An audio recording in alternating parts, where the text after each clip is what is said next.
Welcome to Cash in the Cyber Sheets.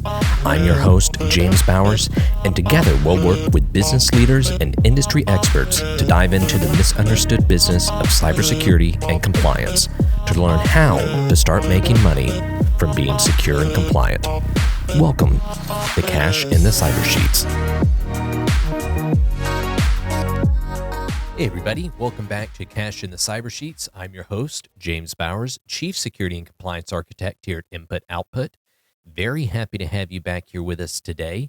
And this week, I wanted to go into issues that we are having come up quite a bit here, especially recently. A lot of questions from clients, from prospects, even just from partners and other people that ask us about policies and procedures.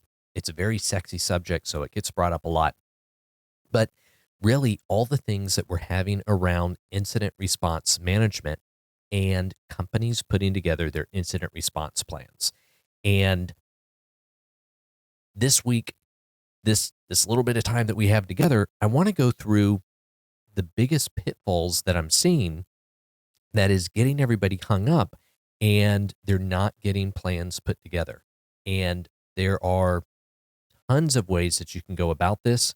But we're going to go into some of the critical things that you need to have together and some of the things that you can put together pretty quickly and have at least a plan, a response plan that will carry you through, God forbid, should things hit the fan.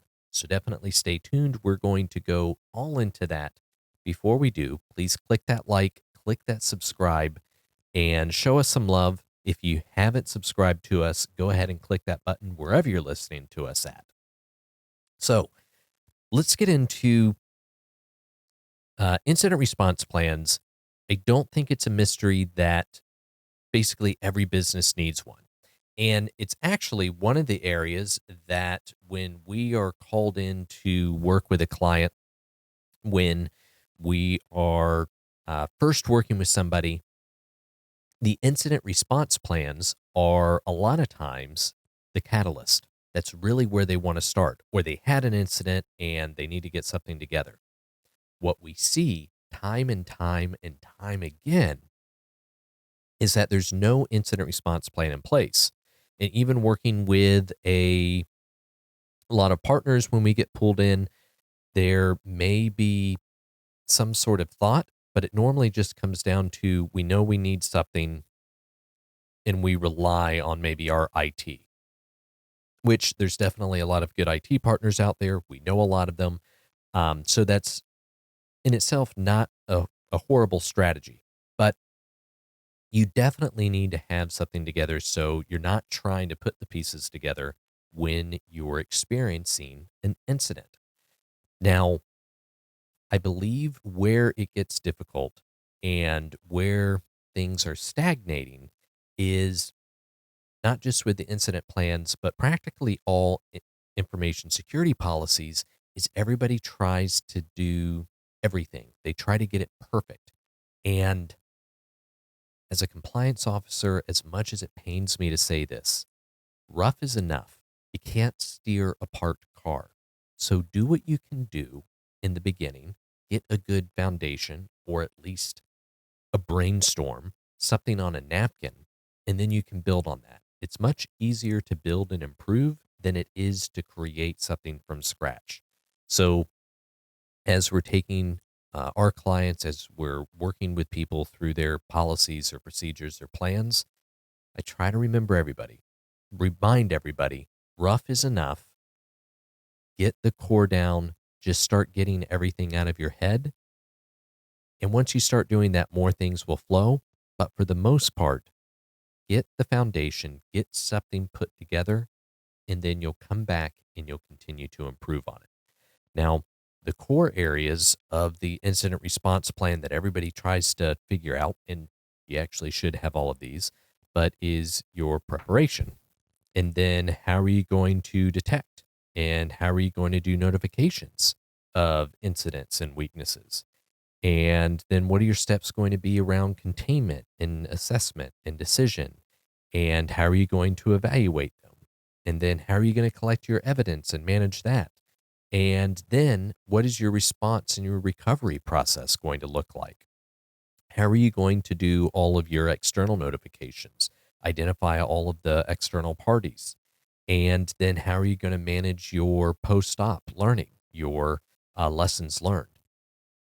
And don't take this conversation the wrong way. All of that is important. It's all critical, especially if you're going for any certification. That all needs to be there. These are things you should work through. But don't let what needs to ultimately be there keep you from getting something put together.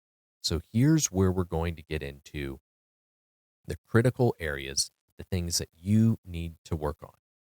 Number one is create what we call an ICERT list, your information security incident response team.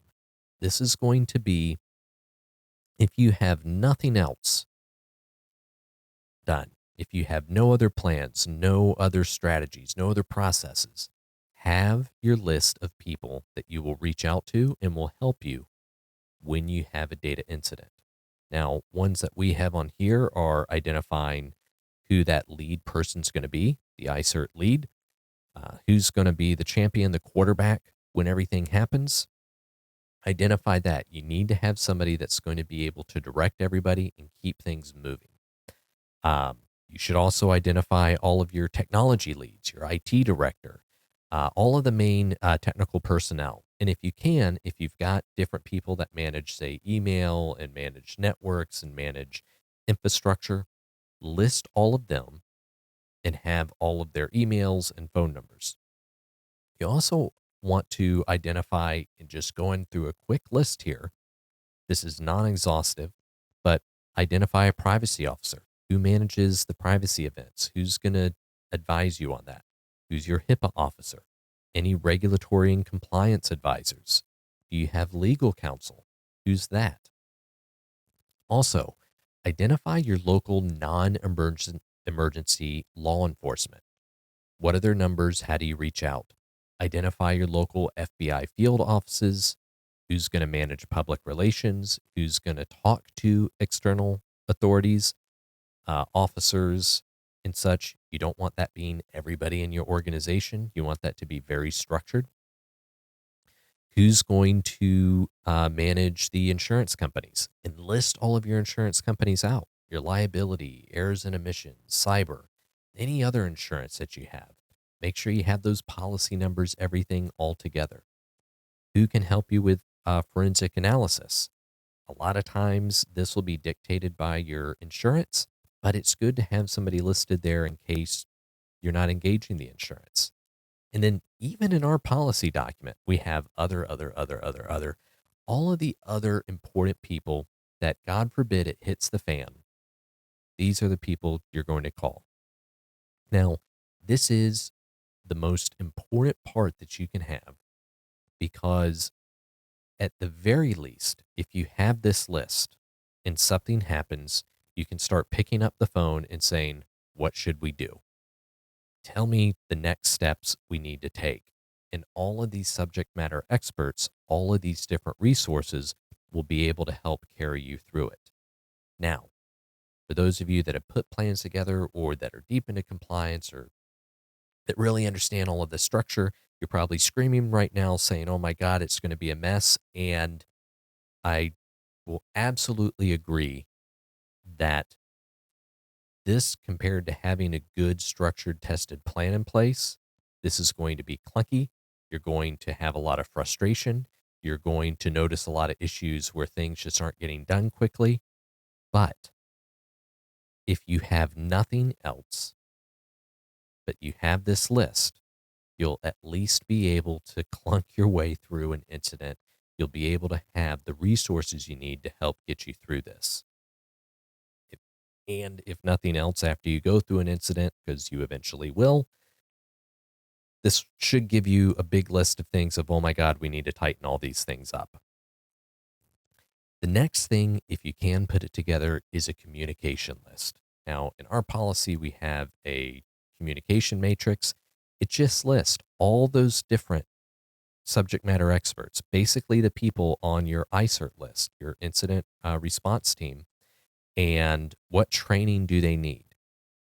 What will they need to be notified of? At what point do we need to bring these people in? What do we need to communicate them with them? What do we need to share with them? And then at initial detection, how do we communicate with these different parties? During the progression, as we're working through it, how do we need to communicate with them? And once we resolve everything, what do we need to communicate? And then also identify who's the primary communicator to each of these parties. Now, we have everybody on our ICERT list listed on here. And then we also have external resources. We have clients. We have suppliers and vendors. And on our matrix, as an example for the clients, they don't really typically get too much notification until we know what's going on and until the end of the incident during the response. Of course, that all depends on exactly the nature of the incident, the potential privacy impacts. There's a lot to unpack there, but this will help as a next step after you create your list, creating this matrix of who do we talk to, what do we need to communicate with them, who, what, when, and where. This will help create a much more unified plan.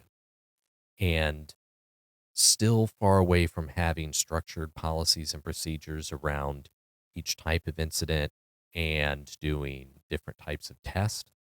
But these two things right here are monumental. The final thing, if you can put it together, is we have a little one-pager that, one, we can train all of our employees on, but it also makes sure that we have all of our notification channels identified. So what this identifies is what you need to report, incident, event, weakness. Make sure that you're safe before you do the reporting. Don't try to report the building fire while you're still in the building. Definitely always remind people of those things. But then have the email that they can report an incident to. Have a phone number. And if you have a website that you can do the reporting through, also list that as well. You also want to list any secondary or backup reporting channels. Maybe your primary channel's offline. Maybe you want to be able to offer anonymous reporting capabilities. That's a really good thing to do, especially anywhere that whistleblower considerations are in place. But if you can, identify those things. What I would also highly recommend doing, and it's its own section on our one-pager, is providing people talking points of how to talk to authorities, how to talk to clients, media, anybody that calls in asking about an incident. You don't want your employees telling somebody, I'm sorry, we can't do something right now. We just had a big data breach. Seems like all of our data got stolen. That's horrible, especially if it's to media, especially if it's to legal. You want those conversations to be handled by the people that should be having them, typically your PR relations and or your legal counsel. So identify on your sheet how to handle that, what to say, and how to transfer it and who to transfer it to. Those are, I would say, the three biggest things that you can put together that will get you a pretty solid foundation for your incident response plan. We can definitely, perhaps in future episodes here, talk about different aspects and taking that even further. But again, don't spin your wheels in the mud trying to get everything together and then not get anything put together. Final point is you also want to make sure to have backups for everything. So emails, phones, don't rely on a single communication channel, because if it goes down because of the incident, you may not be able to reach the people. So that is everything that I have today. Again, can't steer a parked car. Don't get yourself stuck in the mud. Put together what you can and constantly improve, constantly be better. Thank you for listening, and until next time. Thanks for joining us today. Don't forget, click that subscribe button, leave us a review, and share it with your network. Remember, security and compliance aren't just about avoiding risk. They're about unlocking your business's full potential. So stay secure, stay compliant, and we'll catch you next week on Cash in the Cyber Sheets. Goodbye for now. Life goes up and it goes down.